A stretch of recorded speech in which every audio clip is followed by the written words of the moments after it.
Assalamualaikum warahmatullahi wabarakatuh. Kiban pendapat ro Bang Syaki Amerikal nyo PJ Gubernur Aceh ka diperpanjangkan oleh Jokowi. Tanya orang Aceh dapat bantah. Nyan. Buya kru kedang-dang, buya tamong yang merasaki. Nyam keng Aceh.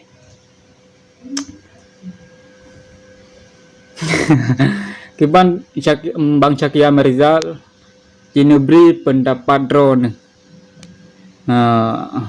kahek kamu demo bak kantor DPRA, tapi Bapak Ahmad Marzuki tetap diperpanjangkan oleh Bapak Jokowi. Nyan. Berarti walaupun kau diperpanjangkan oleh Pak Jokowi, awak tanya orang Aceh tetap hanya setuju atas perpanjangkan PJ Gubernur Aceh yaitu Ahmad Marzuki. Nyan.